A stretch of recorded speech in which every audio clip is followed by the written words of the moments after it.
every day. The town is full of predator, don't turn a little prey. I flip $1 million out of nothing, make them feel a certain way. Hoping that the switch. Alright, so check this out, man. I did a reaction to this last year on my reaction channel. Y'all liked it, so I figured since y'all feeling these reactions, we gonna start it up again, man. So every week, Joe Judge does a like a film breakdown of the game, win, lose, or draw. So we're gonna go ahead and knock this Eagle episode out, and the next week we're gonna talk about the Dolphin episode. Hell, if y'all want me to, I'll go back and react to the other 12 episodes too. You know what I'm saying? So it's on y'all. Just let me know what y'all want in the comment section. But talk to him, Joe.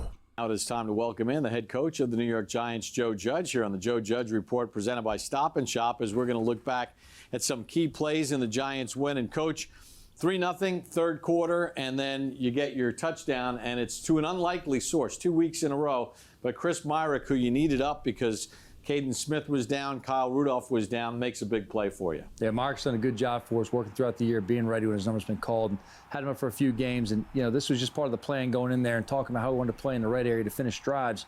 We knew we had to go ahead and have some plans to run the ball in, but in early downs, Philadelphia's really been successful stopping runs down there on the goal line. And just really watching and seeing what they use and how we can kind of use it against them a little bit. And just the penetration they look to create up front. We talked before about short yardage, goal line. It's all about penetration. Who can reset that line of scrimmage and take advantage of it? And what we want to use in this case right here is just a little bit of deception right here. A lot of our short yardage plays have been to Eli Penny this year in terms of picking up a first down on a third or a 4th and 1 type situation. So we knew it was a situation we can go ahead and get the linebacker sucked up a little bit. And then if we can get the penetration up front to take these guys out of the play, create a little bit of space in a reduced part of the field here, and create a situation for either Myrick, Saquon, or really Evan coming back over for a quick read for Daniel to go ahead and get that thing out. So it starts off first with the play fake in terms of really selling the run. And you see right away just that quick little action right there. Things happen so fast down here. Obviously, they've got to commit everything to stopping that run. Instead of being so much of a pass rush, this is really just a run, stop, and fill the gaps, penetrate on back.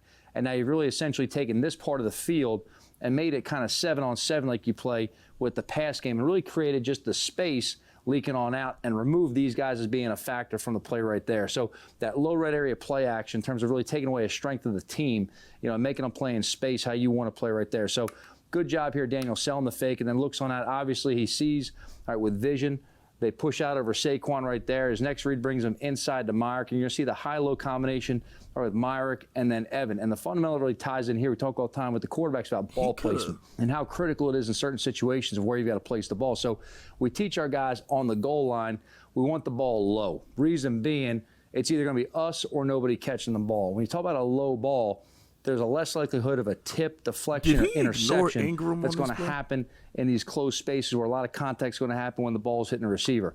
On the back end line, if it was Evan right here, we want to reach that thing up and throw it high. So it's low on the goal line, high on the back end line. Again, concept being it's us or nobody in terms of how we want to throw it. So again, going to here in terms of what Daniel sees as it evolves out, you see the backer push wide. There's a little window, and things happen just so quickly down in the red area before he even has to go ahead and read for Evan to come along the back end line right there. He sees Chris get open and does a really good job of getting around on it, getting the ball low on Chris, going down there, and that's the point right there. There's no chance on a high throw of that thing tipped, deflected, or broken up by contact. Ball goes low. We get it, going to the ground, secure it, get the touchdown again. You can see that high-low read right there, that if he doesn't like Chris, all right, that as he's pushing, he's going to take that run away and really creating space. The vertical space has been eliminated just by nature of where you're on the field.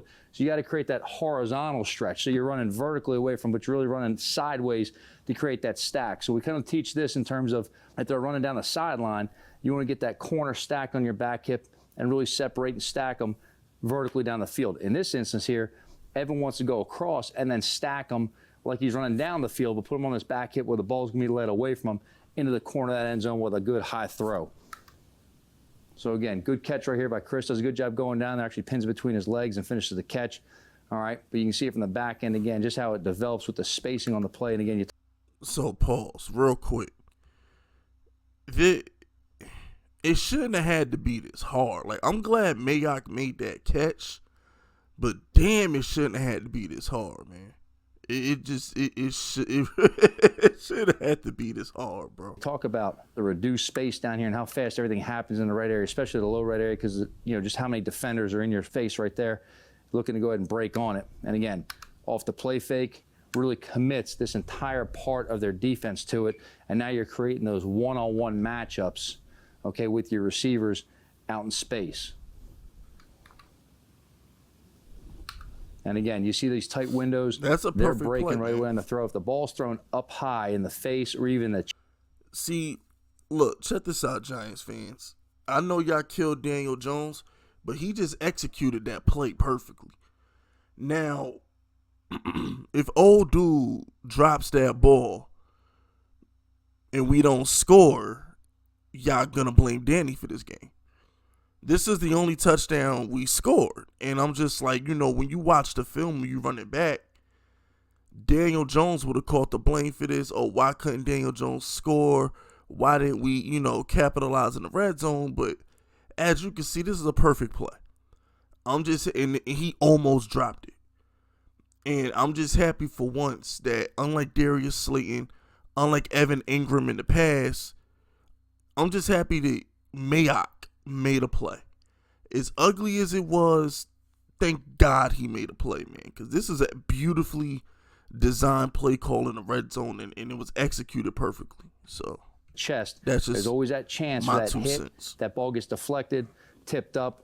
There's too many defenders running or breaking on it to risk the interception. It's good ball placement down low right here on Myrick, and it's a good job getting the points. Coach, if you go back just to the pre-snap, I think also the key here is the linebacker widens because he actually sees Chris make a legitimate block. It wasn't like a tap and then he releases. So he's like, oh my gosh, it's a block and he's got to get out to the flat. Is that how that's being taught? Yeah, absolutely. So we talk about run action passes where it's in the field or in the red area. You've got to block the run. You've got to really sell. There's different play action where it's just more of a ball fake, and run action where the offensive line is truly just blocking the run. And by doing that, you see Myra come down here and really commit to it. That's going to take him off any kind of man responsibility he would have on that tight end. So as Saquon pushes wide and they match him with the width DB right out here, you see just as Singleton pushes out, that becomes that window he can hit, and that's that little bit of space where he'll develop. Now, if he sits there tight and squeezes on Chris, then Evans got to win on that back end right there and make that play. Which we know. The Giant touchdown gives Big Blue a 10-0. Pause. Which we know Evan Ingram would not have won on the back end. Because I'm going to keep it 100 with you. Evan Ingram, he was too wide. He was too deep on that route. If Mayock was guarded, so check this out, right? Where we at? We at the 5:30 mark. I want to go back somewhere. So here's my beef with Evan Ingram. So right here. Yeah, so check this out, Evan. You're too deep. If you're Evan Ingram, you want to, in my humble opinion, in order for Daniel Jones to actually throw you a ball that's catchable, Evan Ingram should honestly be where number 22 is. I think he ran that route too deep because how's Daniel Jones going to high point you the ball and you be able to make that catch inbounds? If you're already at the top of the G and you're going to keep cutting cross and going vertical, if you're running a deep cross, that's too deep for the red zone. I honestly think Evan Ingram should have been where 22 is.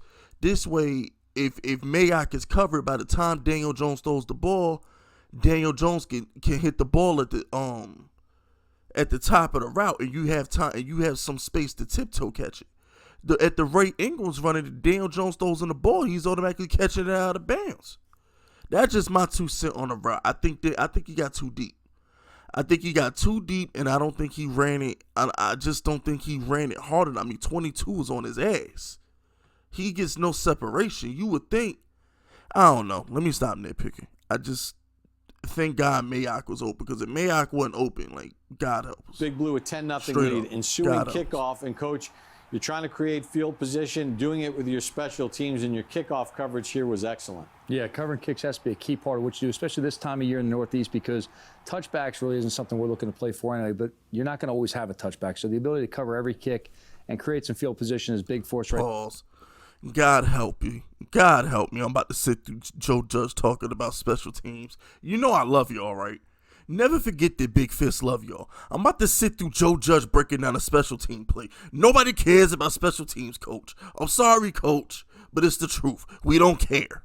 But fine, you know, Joe Judge break it down film, Big Fist gonna listen. Go ahead, talk to him, right coach. there. Really count this again. This is P and 10. This is really the first play of the possession. This possession and 10. This is a defensive play for us right here. The first thing I want to point out, just in terms of what we're doing a lot schematically, and this is really no secret from the guys in the league, so I'm not really revealing anything they don't know already, but because we've moved the ball so effectively with Graham, really on hit placements throughout the year, it's really forcing a lot of teams to play that defensive mentality as a kick return team. You see the Eagles come out and they play 2 deep returners.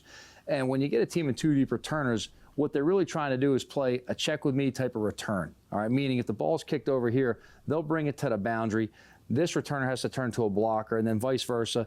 You know, if they get over here to Rieger, then he's going to turn to a blocker right there and get that thing vertical to the sideline. Again, what that does is puts a lot of stress on the front line right here in terms of they've got to have a reactionary assignment. So as they turn around, they've got to identify the kick direction, where it's going, then who they're blocking, what leverage they're blocking them with, and making sure any kind of movement, twist, or floating foldovers, they've got to go ahead and pass off or communicate as a unit. So it puts a lot of stress on a return team. The other thing it does is when you start putting 2 skill players back deep, you truly lose one of the blockers. And you can see right here, you know, Philly use more of a tight end, fullback, linebacker type of body type like most people will as those second level blockers. And they're really there to create a little more of a size matchup over your speed players coming down the field for the kickouts and then the lane to get inside. Once you go ahead and put those 2 returners back there, you've essentially put a lesser blocker back there and you create an advantage for your cover guys. Now, just talking about kick placement wise, Graham does a really good job of, number 1, putting the ball wherever we ask him to. Number 2, Yo, wait a minute. I never knew that. Yo, I'm gonna be honest with you. Joe Judge just taught me so. I never looked at special teams like that. It's a valid point. I never paid any attention to like, oh, if there's one returner there, like, okay, I just never looked at it like that. 2 returners is less blocking. 1 returner is more block. I never looked at it like that. I know that's like a common sense thing, but I really just, because they eliminated the kickoffs and 90% of these kickoffs be touchbacks, like I just like kickoffs been dead to me. But I never looked at it like that, where if you had 2 returners back there, they option it and then the other returner has to run it. Oh my gosh. hanging up there with good hang time. And also, he does a really good job of finding space and formations or finding the match we're looking in terms of side of a blocker, kicking to the kick side, backside, whatever it may be, or also just going ahead and keeping these guys guessing. So basically what I'm saying is, how come you don't have one returner at all times and instead of having another wide receiver over there, put another tight end out there? That's basically what I'm saying. In a nutshell, that's what I'm trying to say. Like, why have a 2 return man option if you could put an extra tight end or fullback out there and just block for 1 kick return, but whatever. Graham does a good job in this one right here, talking about really getting the ball down there. It's good hang time. It hangs and it pushes right outside the numbers. Now, again, we'll go ahead and move the ball, all right, schematically, all different parts of the field based on where we want to go. But this is one here. Graham want to hit this thing outside the numbers. And what that does for us is it gives us good, hard declare angles, especially on the backside where they know where to avoid and get to the ball and really cut off that field. So there's only really dealing with a third of the field to return with. Now, on the front side, we got to come down and play leverage and make sure that we're cutting off these side returns so he can't run outside and eliminate these guys from having a chance to get to the ball and make a tackle. We talk about the kick side avoids right here. It's a good example here. These guys just playing off each other as the kick side 5 guys. And again, we say before, if you start on the left side, you end up on the left side of the returner. If you start on the right side, you end up on the right side of the returner. And that's how we define and keep our leverage going down the field. And I'm going to start outside in with these guys in terms of just watch them go on down the field. Now, schematically, everybody has some kind of a safety or a second-level player who's going to play off the guys in front of them. Make sure that if it splits, you've got a guy on the second level to make a tackle. Now, we change kick by kick, game by game, whatever we feel like doing. All of our guys are cross-trained as safeties or penetrators run down the field. So it gives a little more freedom that teams have to go ahead and account for all 5 on each side, and they can't just let someone go and say, if we get up to the safety, we've had a productive return. In this instance right here, all right, you can see the safety was moved more inside to float on out, and that's created more of a penetrating mindset outside in, and that really cuts off those boundary returns. So as you can see, here comes the 2 blockers inside out. Here comes Cam and Colin on the outside in, and you can see right there, just we talk about having a lesser blocker and having a better cover player There's right no there way, bro. getting to the ball. And here's Cam right here going against Rieger, who's used to having the ball in his hands, There's not no necessarily way, blocking the bro. returner. So that creates a Listen, I'm sorry. Next time y'all play Madden and y'all receive the kickoff return, please put this much thought into it. There's no fucking way anybody on watching this video has ever put this much thought into a damn kickoff return that's probably about to get 10 yards. There's no way. This is some super level algebraic equation. This is like, I mean, it's just like he breaking down.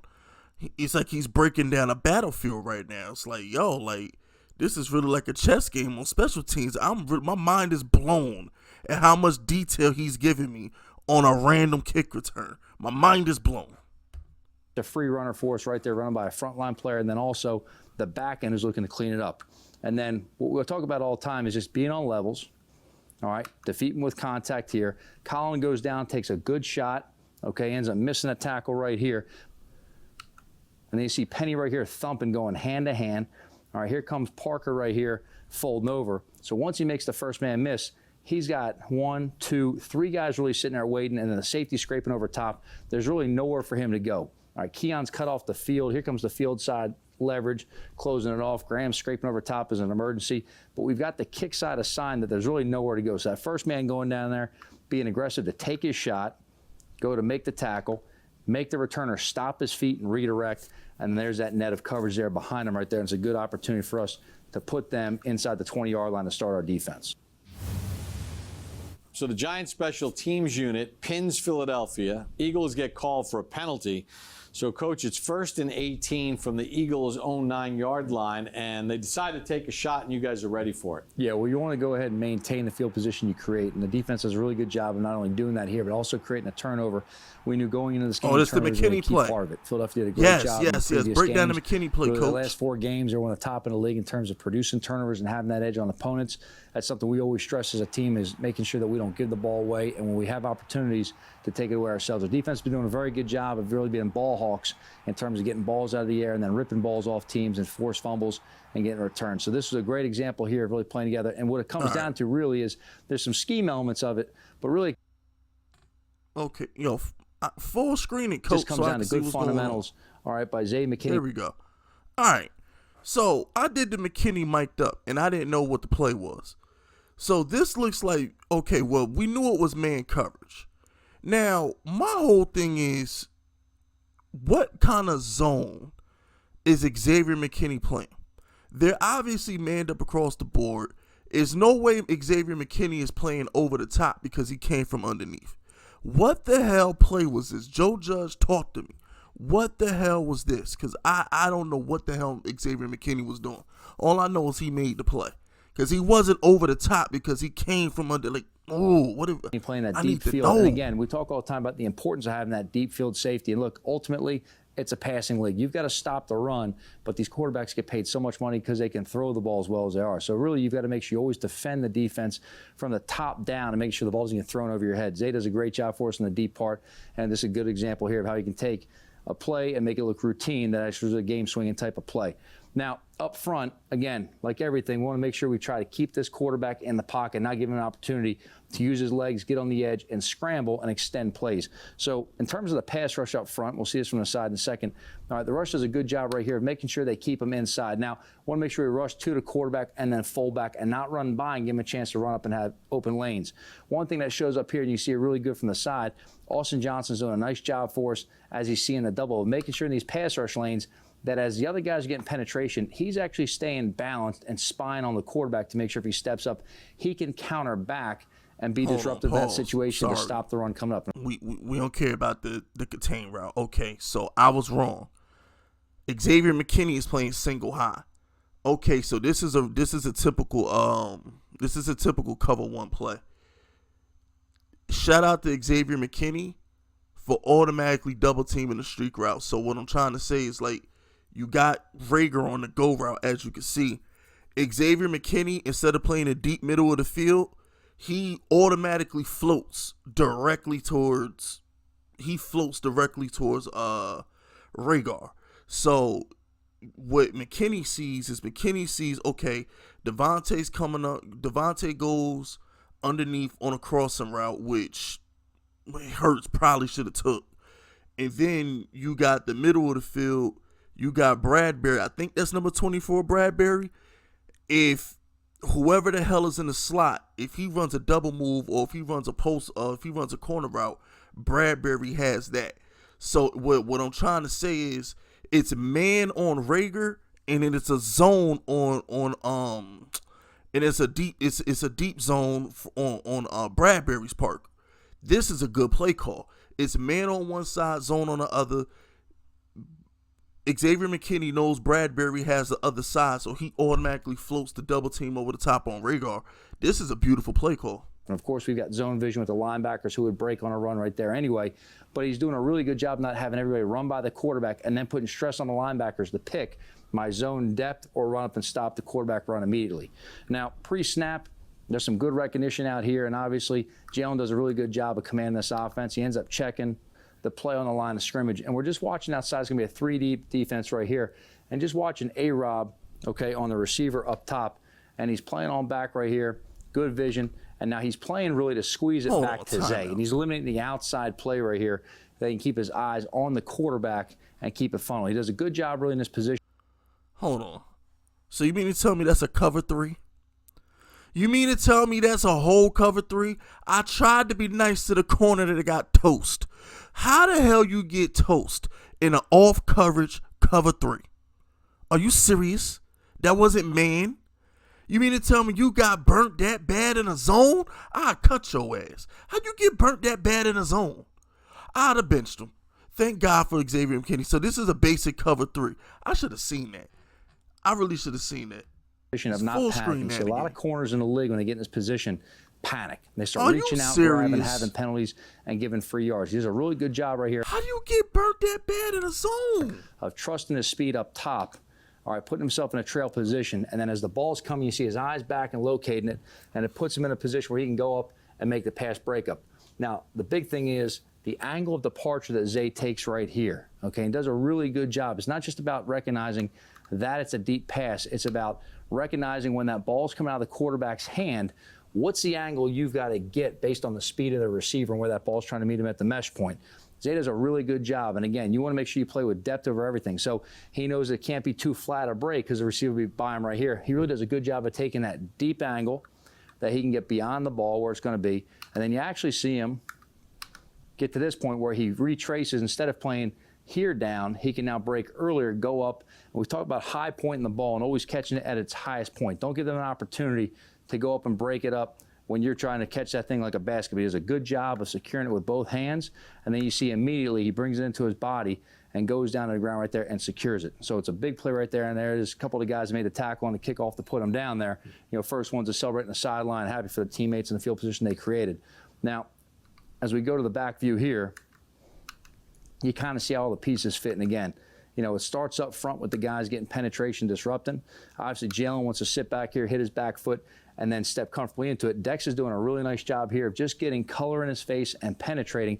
And you see Q on the outside getting ready to counter on back and close off that gap as he gets up the field. You see him starting to spin right there. Aziz, same thing. He's spying not to run on by it.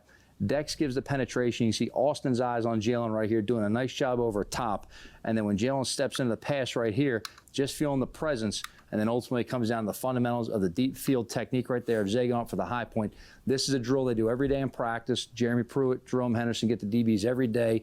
They go out there and they work this exact technique with the corners and the safeties, work deep balls with our receivers, rush our corners and safeties all the time. It's a fundamental you can't take for granted right there. So it's kind of like playing center field in baseball in terms of having the depth perception and the instincts of understanding where that ball is going to go.